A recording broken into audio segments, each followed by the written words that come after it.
मैं शिल्पी एक बार फिर से आप सभी का अपने YouTube चैनल पर स्वागत करती हूं और आज इस वीडियो में हम विसर्ग संधि पढ़ने जा रहे हैं। इससे पहले मैंने आपको स्वर संधि और व्यंजन संधि के विषय में वीडियोस उपलब्ध करवा दिए हैं, उनको आप प्लेलिस्ट में जाकर देख सकते हैं। अब हम लोग देखते हैं कि विसर्ग संधि क्या होती है।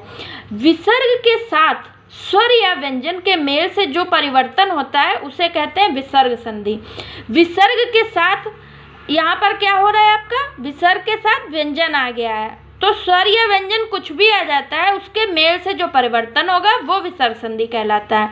विसर्ग संधि के कुछ नियम देख लेते हैं।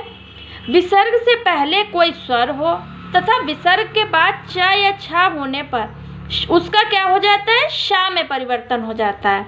विसर्ग के बाद ट या ठा होगा तो उसका शा में परिवर्तन हो जाएगा और ता था होने पर उसका सा में परिवर्तन हो जाएगा।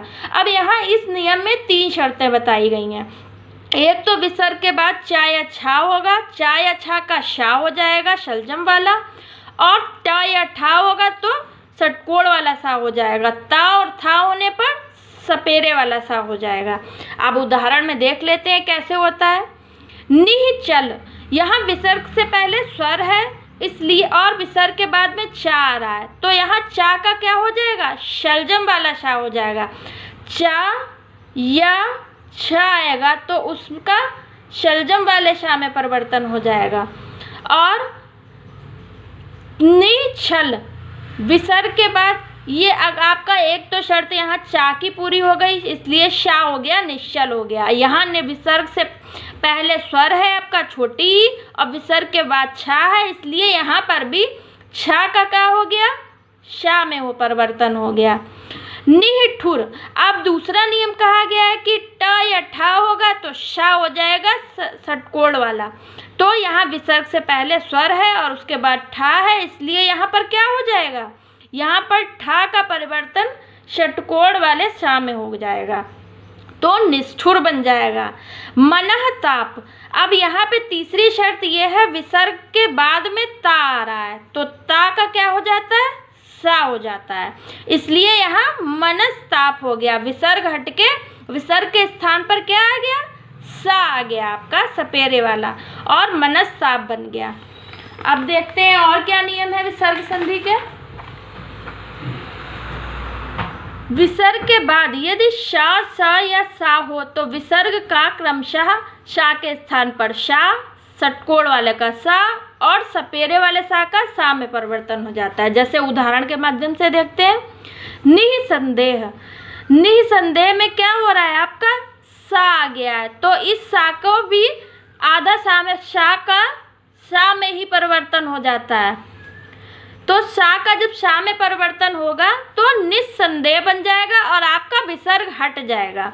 और कभी कभी ऐसा होता है कि विसर्ग के साथ में भी लिख देते हैं, तब इस तरीके से लिखते हैं हम लोग। ऐसे ही दुःशासन, यहाँ क्या आ रहा है, विसर्ग के बाद शा है और इसलिए शा का शलजम वाले शा में ही परिवर्तन होकर दुःशासन बन जाएगा, या विसर्ग के साथ में लिखेंगे तो दुःशासन लिख देंगे। विसर्ग से पहले आ या आ हो और विसर्ग के बाद कोई भिन्न स्वर हो तो विसर्ग लोप हो जाता है। देखते हैं कैसे होता है विसर्ग का लोप। यहाँ क्या है, विसर्ग से पहले आपको छोटा आ मिल गया और विसर्ग के बाद भिन्न स्वर मिल गया ए, तो आ मिल गया और ए मिल गया भिन्न स्वर, इसलिए यहाँ पर क्या हो गया, विसर्ग का लोप हो गया। विसर्ग का लोप हो गया और विसर्ग का लोप होकर आपका क्या बन जाएगा, अतएव। यदि विसर्ग से पहले आ हो और विसर्ग के बाद का या पा हो तो विसर्ग लोप नहीं होता है। अब इसका देख लेते हैं कि कैसे लोप नहीं होता है। जैसे प्रातः काल, अब विसर्ग के बाद आपको क्या मिल रहा है, का मिल रहा है, इसलिए यहाँ पर विसर्ग का लोप नहीं हुआ और प्रातः काल का प्रातः काल ही रहा। अंतःकरण, यहाँ भी आपको विसर्ग के बाद में का मिल रहा है, इसलिए विसर्ग का लोप नहीं हुआ और अंतःकरण ही रहा। अधः पतन, अधः पतन आपको विसर्ग के बाद पा मिल गया है, इसलिए विसर्ग का लोप नहीं हुआ और अधः पतन ही रहा। तो ये था विसर्ग के नियम। और देखते हैं विसर्ग के कुछ नियम दिए गए हैं।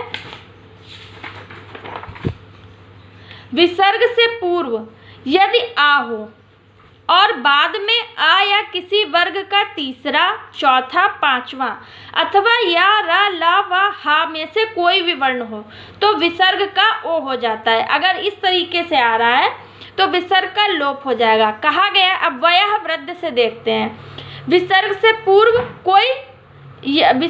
पूर्व यदि आ हो, यहाँ पे आपको विसर्ग से पहले आ मिल रहा है क्योंकि व्यंजन के साथ में आ मिलकर ही व्यंजन बनता है, इसलिए। और बाद में आपको क्या मिल रहा है, वा मिल रहा है, इसलिए यहाँ पर क्या हो जाएगा, विसर्ग का ओ हो जाएगा। वयः वृद्ध का वयो वृद्ध हो जाएगा।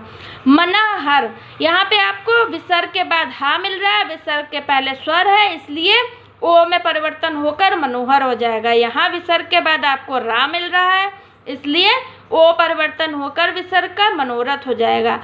अधोगति, अधोगति का आपका अधोगति इसलिए हो गया क्योंकि विसर्ग से पहले स्वर है और विसर्ग के बाद क्या मिल रहा है आपको, गा मिल रहा है, इसलिए यहाँ पर क्या हो जाएगा, गा क्या है, क ख ग तीसरा वर्ण है, तीसरा भी कहा गया है, तीसरा भी शर्त में है, इसलिए यहाँ पर ओ में परिवर्तन होकर अधोगति हो जाएगा।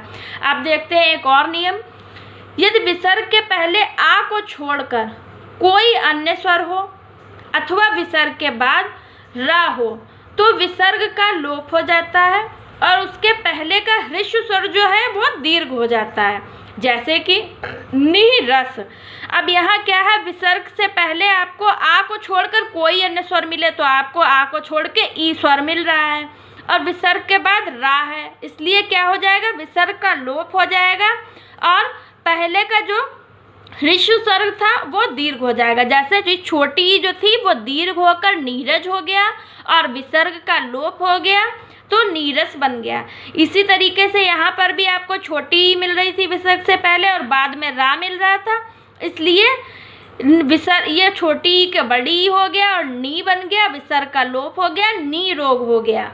ये बहुत ही महत्वपूर्ण संधि है, कई बार एग्जाम्स में आपके पूछी जाती है। अब एक बार फिर से देख लेते हैं विसर्ग का ये अंतिम नियम मैं बताने जा रही हूँ। विसर्ग से पहले आ या आ से भिन्न कोई स्वर हो और बाद में कोई स्वर किसी वर्ग का तीसरा, चौथा या पांचवा वर्ण आ जाए अथवा या, रा, ला व हा में से कोई वर्ण हो तो विसर्ग का रा हो जाता है। दुह गुण क ख ग, ये आपका क्या आ गया, तीसरा वर्ण आ गया, इसलिए अब विसर्ग से पहले आ या आ से कोई भिन्न स्वर है आपका, छोटा ऊ मिल रहा है और यहाँ गा मिल गया, इसलिए क्या हो गया, रा हो गया विसर्ग का और दुर्गुण बन गया, विसर्ग का रा होकर दुर्गुण बन गया। निहि आशा का निराशा बन गया क्योंकि रा में परिवर्तन हो गया, विसर्ग से पहले भिन्न स्वर है और बाद में भी स्वर ही आ रहा है, इसलिए यहाँ पर निराशा हो गया। क्या हो गया, विसर्ग का रा हो गया में परिवर्तन हो गया। पुनः जन्म, यहाँ आपका जा आ रहा है और विसर्ग से पहले आपको आ मिल रहा है, इसलिए पुनर्जन्म हो गया, रा में परिवर्तन हो गया विसर्ग का। आशीर्वाद का आशीर्वाद हो गया क्योंकि यहाँ विसर्ग से पहले बड़ी ई आ रही थी और विसर्ग के बाद वा आ रहा है, इसलिए विसर्ग का परिवर्तन हो गया रा में, इसलिए आशीर्वाद बन गया। ये तो थे आपके विसर्ग संधि के कुछ नियम।